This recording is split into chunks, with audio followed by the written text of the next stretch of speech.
ask. Uh-oh.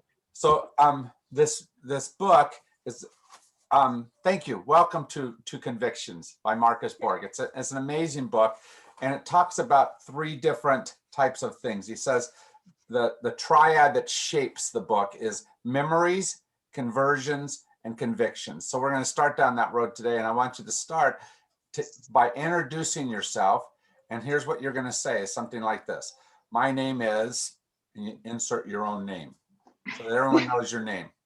The good news is we can see the names up there, so we can remember names much better here than in person sometimes, because we got a built-in name tag.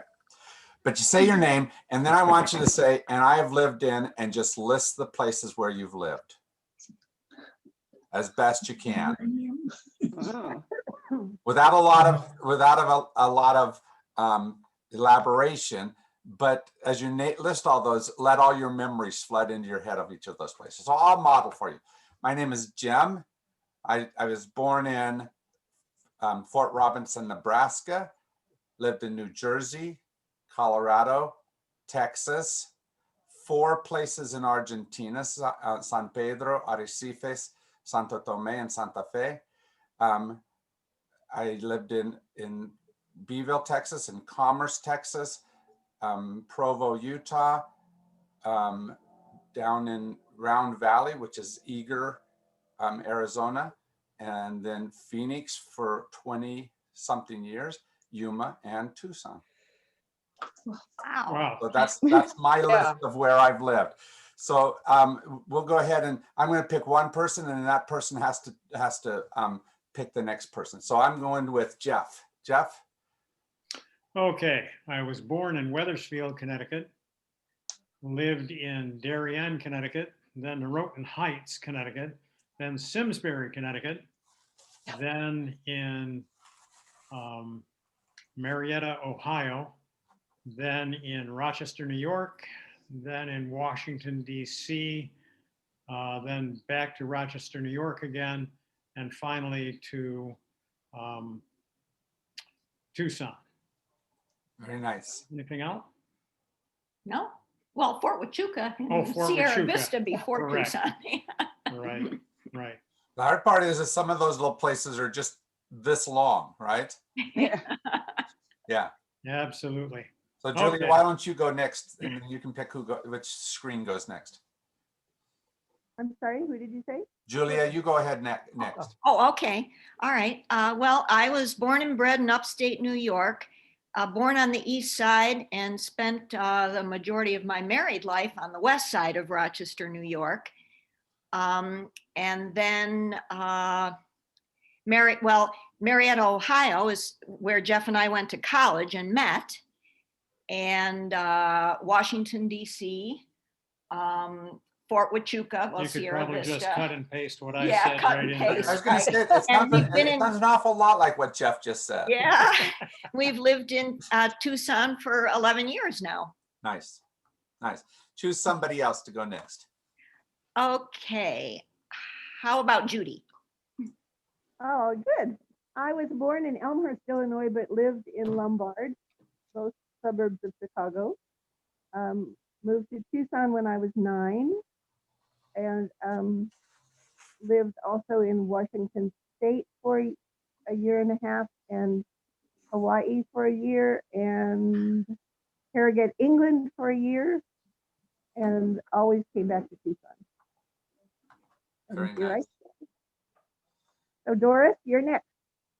Hi, I'm Doris. I was born in Princeton, New Jersey, then moved to Culver City, California, then Los Angeles, California, then Tucson, where I went to college, then back to Santa Monica, California, then to Augusta, Georgia, and then to Singapore, then to Jakarta, Indonesia, then Kalapadua, Indonesia, Chicago, New York, and back to Tucson. And we've been in Tucson for 32 years. So most of our life in Tucson. Very good. And Earl. Yeah, I'm Earl Mason. I was born in Grand Forks, North Dakota, 1935. Went to school there. Went into the Air Force after graduating from the University of North Dakota. Went to New York State, picked up a wife. We went from there back to the West Coast. I have a PhD from Utah State University. Went back to the University of North Dakota in Grand Forks and taught there for a number of years. And continued as reservist in the Air Force. It's about my story, and this is my wife, Sandy. Sandy, tell us what he said wrong. I'm just kidding. He forgot a couple places, but Yeah. I was born in Kansas and moved to Independence. Oh no, Dodge City. I was born, and then moved to Long Island and went to school at Potsdam, upstate New York. So you people should know about that. And that's where I met Earl because his cousin was my roommate. Oh, So after I didn't graduate, but graduated later, we moved to Tacoma, went to Pacific Lutheran. Then we went to Colorado, to Fort Collins, over to Utah, and he got his PhD there. And then we went to Salt Lake City for a number of years, back to North Dakota, and lived there for about 43 years, and then moved here forever about 6 years ago. Very nice. Choose who's next. And You only have a couple people to choose from, Ginny or Scott. Who scares you the most? Oh, Scott. Go, Ginny. You go, Scott. I'll be last. All right. So I grew up on a farm in northeastern South Dakota. Then went to college in Rapid City, then to Rochester, New York, to Tucson for graduate school, Los Angeles, Army at Fort Gordon, Georgia, Singapore, and then Jakarta, and then the village of Kalapadua in Indonesia, Chicago, New York City, and then back to Tucson. The last numbers, starting with Tucson and Los Angeles, mirrored Doris's places. Very good. I guess we'll choose Ginny next, right? Okay, see if I can remember. Gee. We got a lot of Midwesterners here. I noticed that, not everybody, but anyway, I was born in Richland Center, Wisconsin, which nobody's ever heard of, but that's where Frank Lloyd Wright was born 75 years before I was. Hey, quit elaborating too much. Well, let's see, where did I live next? We moved out to Mesa, Arizona when I was a young kid and lived in Mesa, moved back to Richland Center because my mother was homesick, moved back to Mesa because we'd forgotten about the winters. And I went to ASU, and at some point I got married. We lived in Los Angeles for a while and then came back, lived in Glendale, California, lived in Akron, Ohio for a little while. Thank goodness that was only for a few weeks. And that was on our way to Penang, Malaysia. Oh, And yeah, you didn't know that, Doris? I did not. That's a great place. I know, nice place. We'll talk later. Okay. I throw out a few Indonesian words, but I can't remember them anymore. So lived there and moved back to, where did we go from there? Mexico City. Lived in Mexico City for a while, and only 6 months, but I loved it there. I wanted to stay so badly. And at some point moved to Lame Deer, Montana, and then I moved back to, about that time my husband and I separated, and I moved back to Mesa and lived in Mesa until I finally got the bright idea to go overseas again. So I lived in Saudi Arabia for 5 years. And when I came back, went to San Francisco and left there to come to Tucson to get back to the desert. And I've been here since, when did I come to Tucson? I don't know, it's been 10, 12 years ago. I worked at SunQuest for a while and then retired. And then I found St. Francis. Nice. So how many found it hard, like Jenny did, because Jenny did a poor job listening to the instructions? How many had a hard time just listing the places where you've lived? And you had a few things to say about each place, kind of. Memories. You wanted to put this little bit of elaboration on it. Yeah. And that's not bad, because the reality is to say I lived in Fort Collins doesn't tell you much about me. And I want to say more about that to you. I don't want to say that I went to junior high there, or I want to say that I did this there. And the same with all of you. As you tell your stories, I want to say, well, what brought you there? You know, what's the stories behind it? And so at one point he says that it's not just who or what we remember that's important, but why and how we recall it. All those places have memories stuck to them, don't they? Sometimes good. Sometimes that's where I got my divorce, right? That you go is less than a perfect memory, but that also forms part of who you are, right? So tell us, let's go around one more time and tell us one place that you remember, and don't tell the whole story of that place, but tell one reason why it's essential to you, to your story. Something that's happened there that's made it indelible in your own head. Okay? So think about that for a second.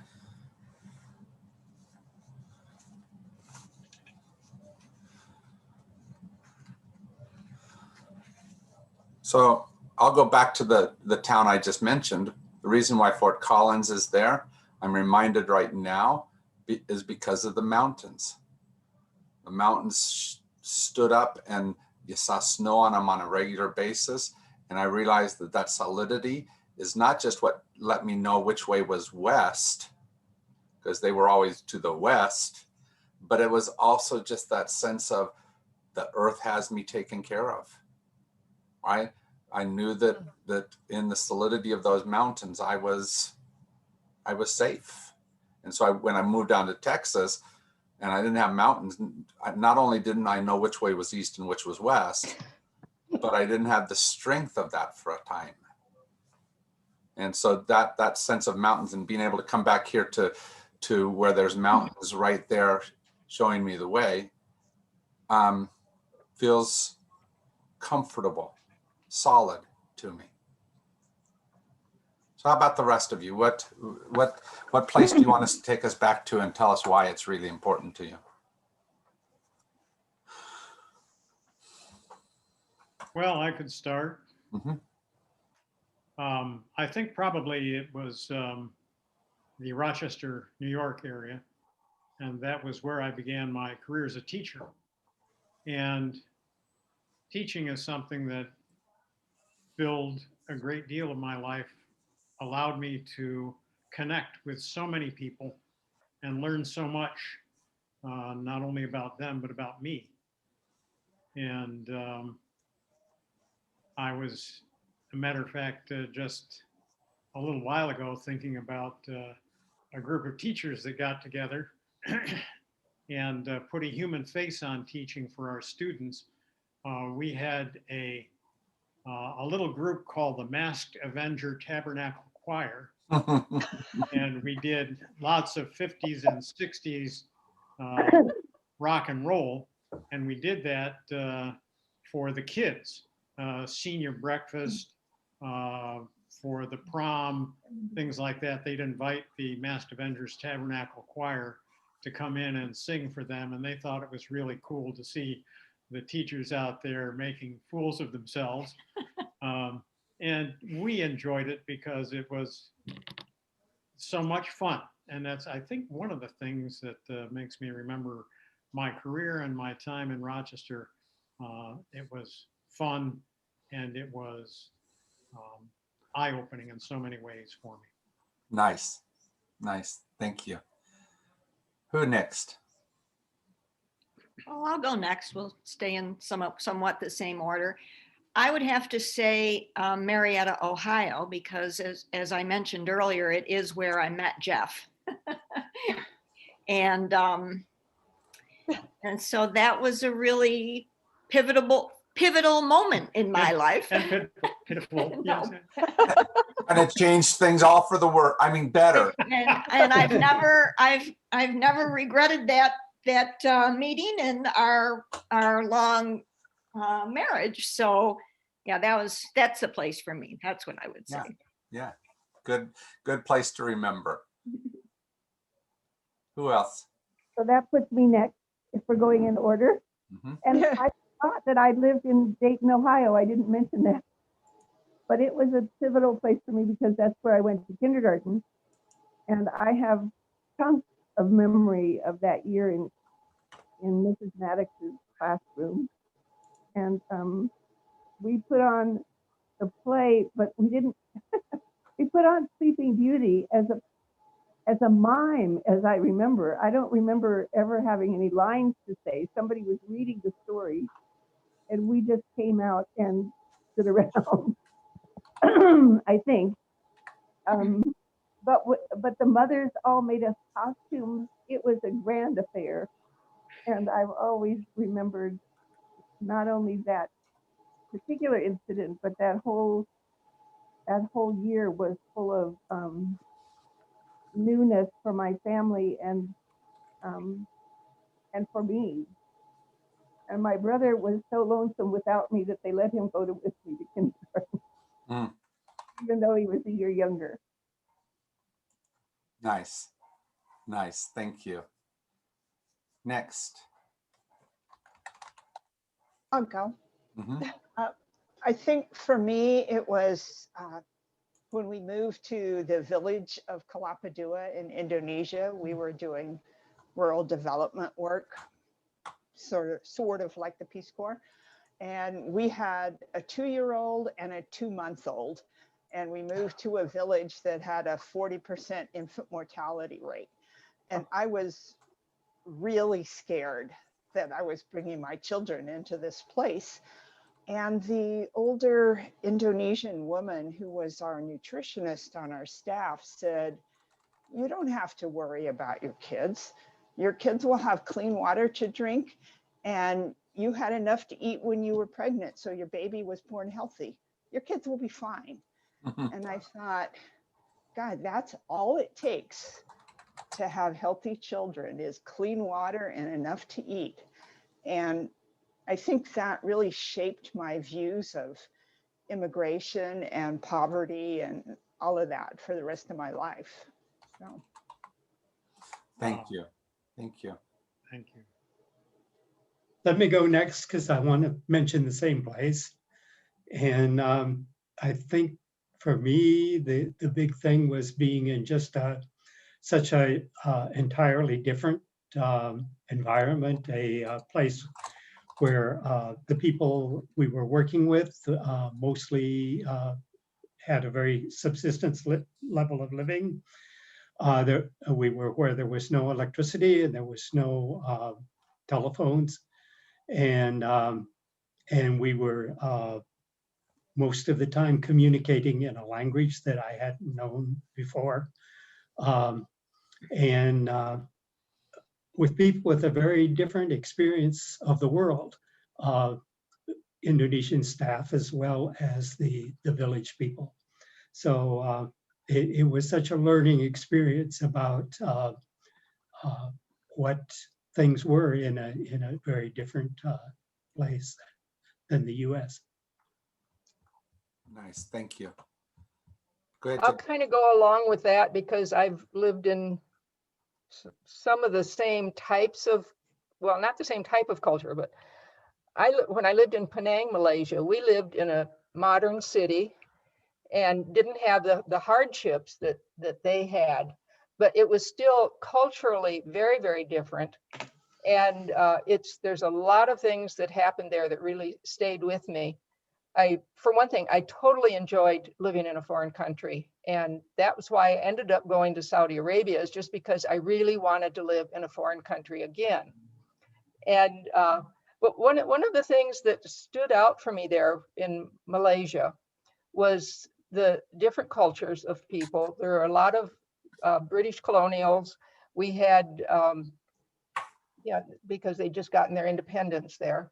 And there were Malays, there were Chinese, and there were Indians, East Indians lived there, and they all had their own culture. And we just kind of got on the periphery of it. And, we got to know people from all of these different cultures. And we were tutored in Malay for a while, but we found out that the language that we really needed to get around in the country, most any place, was Pidgin English. So picked up on that, okay la. And but one thing that stuck out is someone we got to know really well. It wasn't totally about him, but he was just a really nice guy. And I started to write a letter home about him, telling my folks about the different people from the different cultures that we met. And I started to write, he's a fine young Christian man, because I had heard this phrase growing up. That was the best thing you could say about somebody, that he's a fine young Christian woman, a fine young Christian man. And all of a sudden it pops into my head, he's not Christian. And that quit being my standard of judging people by whether they were Christian or not. It was what kind of people they were, and were they good people, and were they, it was awakening. Mm-hmm. And that stuck with me. Very good. Earl and Sandy? When Earl drug me back to North Dakota after being in warm states, I could not believe the cold. I had 2 young children. I was housebound. I couldn't take them out like I did in Salt Lake City for walks. I think it's funny that I Salt Lake was- City is a warm place. Yeah. Compared to North Dakota, I know it is, but Yeah, it was unbelievable. So I kind of got, I have to get out. I have to do something. And I read about an art class. So dear mother-in-law, his mother or somebody helped come over and watch the kids so I could go. And I loved it. I just absolutely, I could be a much better mother getting out there and doing my art. Well, come to find out, the teacher thought I had potential and she wanted me to teach nights. So we had a 3rd child, and right after that 3rd child, he was just 1 year old, I started teaching at nights. And then she completely retired, so I had to take over the whole class. And I found that my love of people and my love of art combined in that horrible cold place. And it was the best thing that happened, because I was a teacher there for over 30 years and just loved it. So thank you for that gift. Earl, tie a bow on this for us. Okay, well, I'm sort of tied to North Dakota. My parents grew up in western North Dakota, 2 little towns about 15 miles apart. Didn't meet until they came back to Grand Forks on the other side of the state, where my dad taught at the university. And of course, I grew up in Grand Forks with the university and my dad teaching there. And went to school there, got my bachelor's degree, went into the Air Force. Ended up going to New York State, picking up a wife. We went from there to the West Coast, Tacoma, Washington, the Air Force, and then back to North Dakota to teach again. So kind of in the northern tier of states for my lifetime. Yeah. Pretty good, Sandy.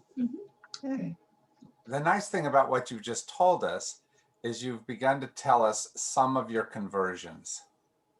What brought you from who you were to who you are? Okay, that's his second step. From memories, he goes to conversion. So I want you to go back to the place where you were born and ask yourself essentially, what if I had never left this place? Who would you? Yeah, Yeah. So for me, pretty small lifetime compared to where we have been. absolutely. And Earl, you talked about how small North Dakota towns were. I was born in Fort Robinson, Nebraska, which wasn't even a town. Right now it's a state park. It was a decommissioned Army post when we moved there. My dad worked for USDA, and I thought and I loved it because I had the biggest front yard ever because we lived in the officers' quarters, and the parade ground was my front yard. There were 2 museums there because this is the fort where Crazy Horse was killed. So there was a museum about that, but it's also places where it was there was natural sciences there. So there was a big mammoth in one of the museums. So it wasn't a bad place, but I think about all that I've become because of this move and that move and this change and all these things. And I go, I'm so glad I'm not just the Jim that would have been in Fort Robinson, Nebraska. Because each of those steps, each of those conversions, some of them that were not simple. Anybody else have not simple conversions in your life? Where you had to figure out how to be that also. Maybe it was something that was thrust upon you that you didn't want at all. And yet from that, you became something you couldn't have been without it. Maybe it's something that you eagerly stepped into, but was completely different than what you imagined. Sometimes places like what Jenny and Doris and Scott mentioned, those places that are completely foreign, completely unlike what you've ever seen before, help you grow the best because you can't use your old rules. And you have to step into a new set of learnings. And it doesn't mean that all those new learnings are what you take forward, but they do make you have to evaluate who you are, don't they? One of those happened, like I said, I lived in Argentina and I knew Spanish really well by the time I left. I was down there for 2 years. And then I came to Glendale, where I taught first, second, and third grade bilingual students, but they spoke Mexican, not Castellano. Yeah. And they taught me a whole lot of stuff, right? And they thought I was teacher, but you know, each of those steps, no matter how much we know, the foreignness of whatever that new place is helps us to become more, sometimes indelibly. He was very clear about saying, just because you're going through a divorce or a death or a struggle doesn't necessarily mean it's a conversion. It's what you do with it, how it changes you and how you allow that change to happen that's important. And so he talks about 3 of his conversions as you move into chapter 2 and chapter 3. How many have read the book already? Not all of If you it. haven't, I'm going One to, chapter. Not all of it, no, most. 2 if you chapters. haven't, I'm going to send you copies of it. And I have, if you need a book still, I have 3 copies of it still available if you want one. But I will send you copies of the chapters as well. And I'm going to send you like the first 5 chapters. But the first 3 are kind of what we're talking about today. And it's about his conversions. And he talks specifically about 3 different ways that he converted. And he says that these conversions and the convictions that flow out of them can be intellectual, they can be political, they can be religious. And I believe you could probably add some other descriptors onto there because we become converted in a lot of different ways. One of my conversions in Fort Collins, for example, was that that's where I discovered that I was an athlete. That's where I began running. And I'd always moved, but it was just for fun. That's when I learned more of the, what does it take to become a competitor in that? And so it changed the way that I looked at running, and it changed my definition of self. So it was that type of conversion. As you read through Marcus Borg's memories, and you look at his conversions that he tells you about, those three, he labels them differently. He says the first one, the first conversion was intellectual and also religious. Yeah. Second one was, oh, can't get to it, sorry. It's right here. Anyway, the second one was this, but also religious. And the third one was religious, right? Oh, political and also religious. And all those conversions are important. And the reason why I like that and also religious is because it changes, those other ways we change help us to see things differently. So when I moved to Arizona, no, it actually happened before then, but Arizona is where it kind of solidified. It was 1984 that I moved here. And it's when I was realizing that I was not the Republican that my mom was raised me up to be. Ronald Reagan convinced me that that's not what described me. But it took sometimes being in a very conservative community like Round Valley, very small community, to be able to know that I was different. And so I had to move into redefining, this is just what was defined in my world, to figure out why I was this new thing. It helped when I started talking to my Granny May. My Granny May was a feisty old pioneer woman, right? But since the 1930s, she had not voted for anything but a Democrat. And you know why? FDR. She was a Roosevelt Democrat, and he did so much for rural America. And so, my mama thought that, well, I'm sure she's never voted anything but Democrat, but I don't think my mama ever voted for anything but Republican. Well, until this year when this last couple of cycles when she voted against Trump. Oh, good for right? her. Yeah. So the reason I say all that is because my grandmother helped me to be able to figure out that the definition of Republican doesn't have to be the definition of Wilt Bank. That definition can be bigger and different, and I can change and still be more than what I am. And that switch of politics also helped in the next few years for me to make that switch of religion. From who I was religiously, what church I'd always gone to, and who I became.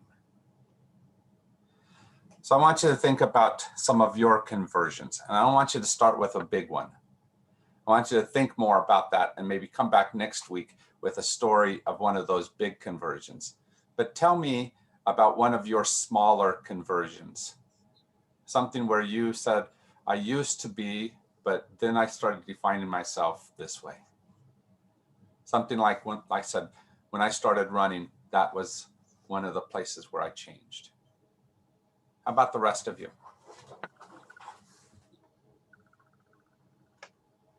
Well, I've got one that turned into a big one, but it was a small one at first. And again, this was in Malaysia. And we had heard on the radio about Bobby Kennedy being shot. Well, back up a little bit. I was a diehard Republican. I was brought up in Mesa, Arizona, and Arizona Republic, Barry Goldwater Republican. Okay, so go to Malaysia, listening to the radio about Bobby Kennedy, and I was beginning to think, maybe we need to pay attention to him. He's saying some good things. And then heard that he was shot. Then heard on the radio, in the daytime there, I knew it was the middle of the night in the States, that he had died. And that right there was a turning point, because I had to think about what would the country have been like if he had lived, if he hadn't been shot down. And it got me thinking. It was a long time before I actually became a Democrat, but I was a very liberal Republican for quite a while. Thank you. And I just want to say, Jen, thank you for admitting that maybe your view of that wasn't what everyone else would have done as well. Because some people saw that shooting and said, good riddance. Other people changed very quickly and said, we've got to do something right now. Mhm. Each of us, those types of events change us all differently. So thank you. Yeah. How about the rest of you? Tell us about one of your many conversions in life. Go ahead. I've got one. When I first began teaching, I thought it was my job to bring knowledge and enlightenment to my students. And Judy, really. yeah, I understand I found out that old saw about students don't care how much you know until they know how much you care. Mhm. And I became interested in this one student, Mike Zodarecki, who was a kid who raised himself. And by the time he was in high school where I was teaching, was pretty much living his own life. And he'd come in to school in the morning worn out from all the jobs that he had to work to keep himself alive. And that was the time during which the students were seeking relevance, and they had student lounges and things like that.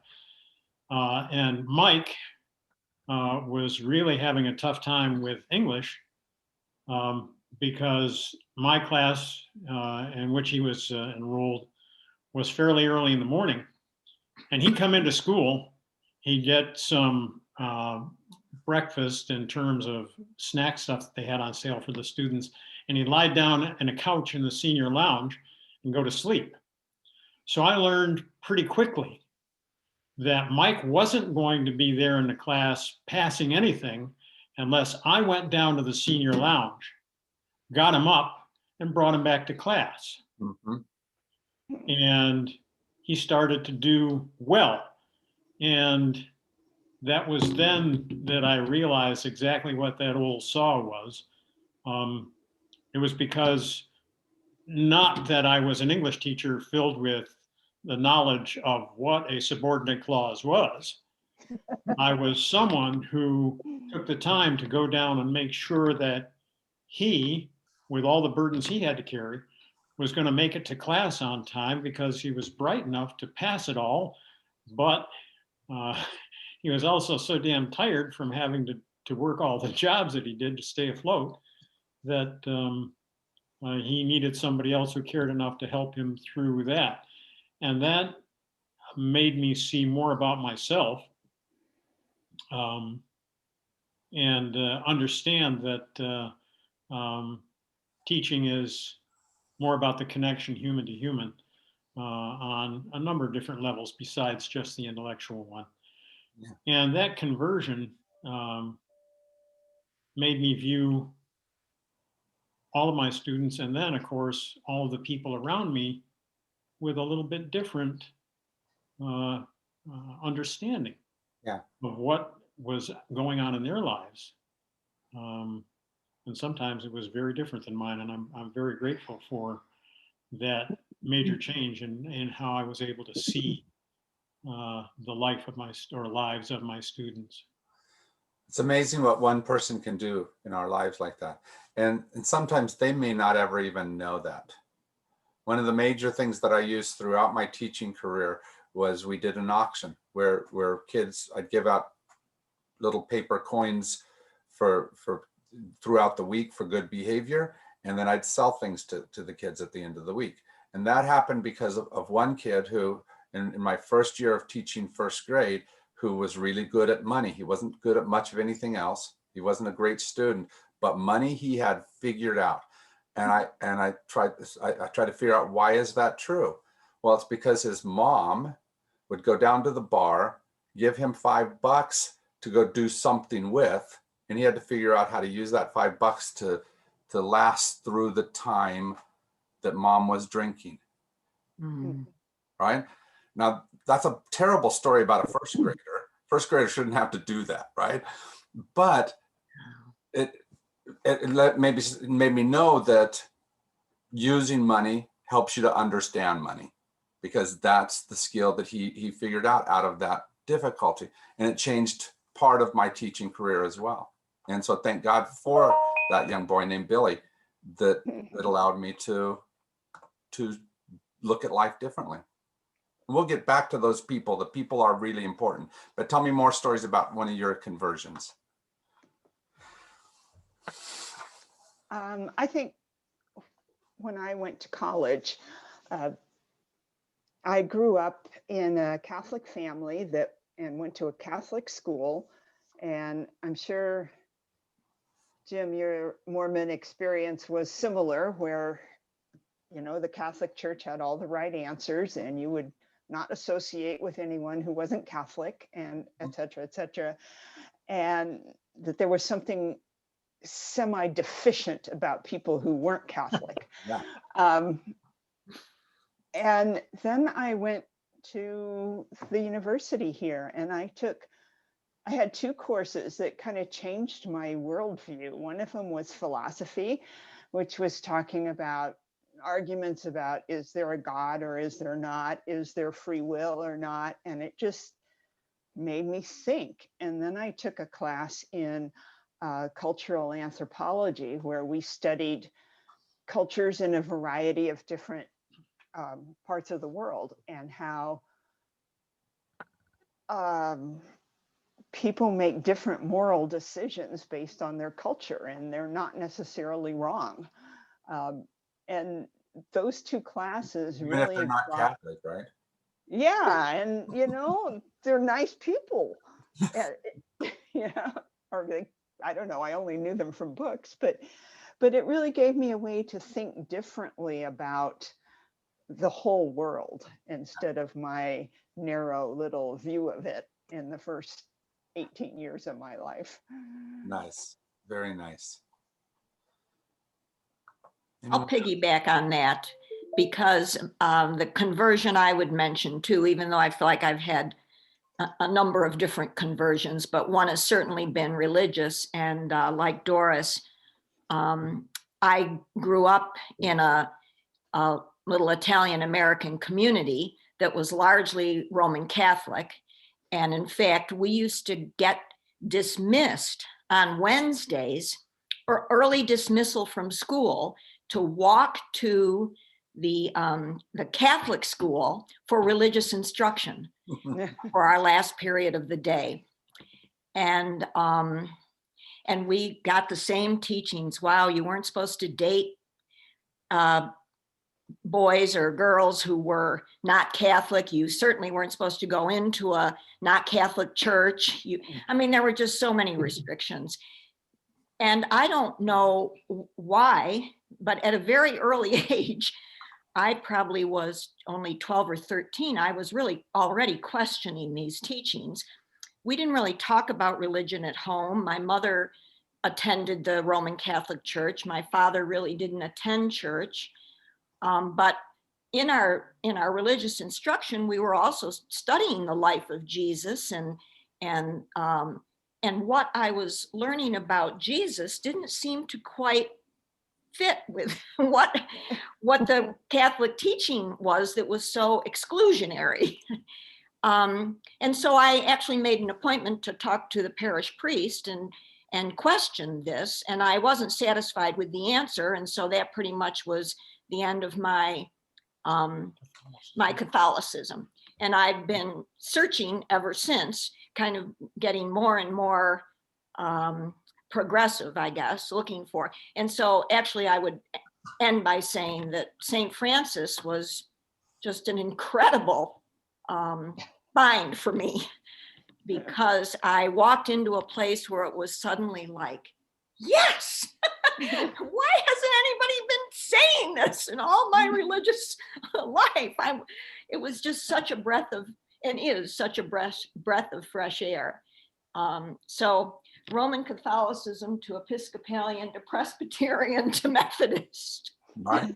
But I finally found a home But Julia, that's the other kind of journey we often take, is which religions have we been through? Yeah. Yeah. And not necessarily because all those religions are wrong or bad, but because they each probably helped us take some of the steps. Mhm. And we're going to talk about that in a little bit. Let me give people a couple of minutes to continue sharing. Sandy? Okay, mine was when I was about 5 years old. I was just full of questions. My parents had divorced. Mom was off working. I went out to the front yard because that's the only place that I felt really with nature. And I was sitting there and I said, I really, really want to know, is this all there is, or do this thing inside me, does that live, and is that going to go on? Nobody will tell me. And I just felt this warm feeling. And it was like a voice inside said, you have a soul. The soul is going to go on, and you will always, always be with God. There's not any place that you won't be with God. And from then on, no matter what happened, lots of things happened, but I always felt I've got roots. Nice. And it wasn't a little conversion, but it changed my life. Absolutely.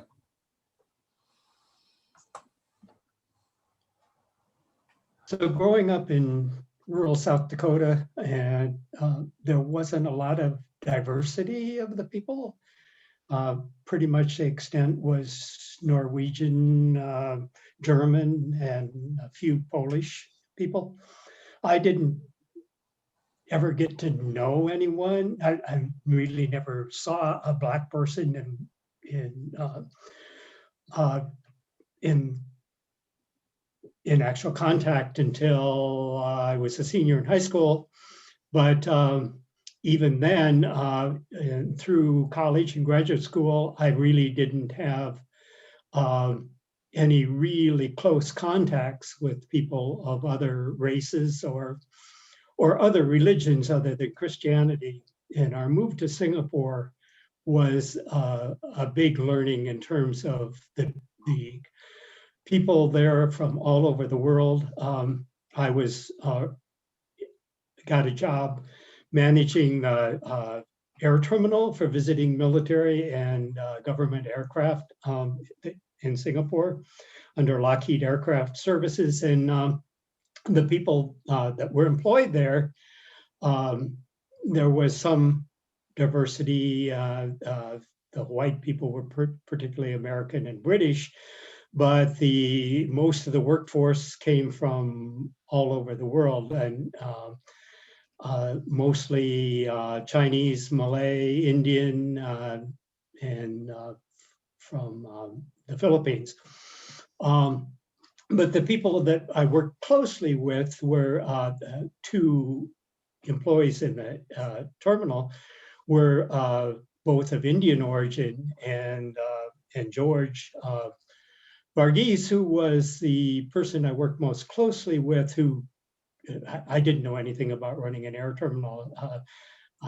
I was just there because I was white, but he knew the work in and out, and taught me everything about it.